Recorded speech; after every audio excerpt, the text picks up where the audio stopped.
C'est le dossier qui empoisonne la vie des élus de l'agglomération angevine. En annonçant fin avril dernier l'annulation du PLU, le plan local d'urbanisme des communes d'Angers, Avrier, Trélazé et Saint-Barthélemy d'Anjou, le tribunal administratif de Nantes a provoqué une belle pagaille.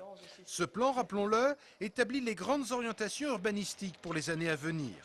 Le tribunal administratif a estimé que la concertation qui avait accompagné son élaboration n'avait pas été suffisante, notamment avec les associations. Du coup, les élus de l'agglomération se réunissent ce soir pour lancer un nouveau PLU qui devra faire une plus large place à la concertation.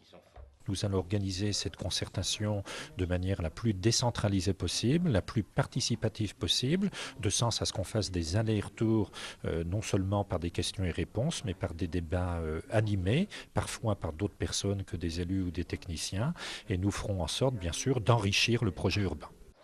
Du côté de l'opposition représentée au sein du conseil d'agglomération, on souhaite effectivement que la concertation soit la ligne directrice de ce nouveau PLU. Et pour étayer son argumentation, l'opposition s'appuie sur l'exemple des projets de construction contestés par les habitants aux Basses-Foissières à Angers. Cette ville qu'on a à construire pour les 20-25 ans qui viennent, elle doit être faite avec les Angevins. C'est d'abord de la pâte humaine, c'est pas du béton une ville. C'est d'abord comprendre comment les gens vivent les uns avec les autres, créer du lien social, créer de la vie, de la vitalité et puis une qualité de vie. Si tout se déroule comme prévu, ce nouveau PLU ne sera pas opérationnel avant fin 2011. D'ici là, ce sont les POS, les plans d'occupation des sols des 4 communes concernées qui vont régir les règles d'urbanisme.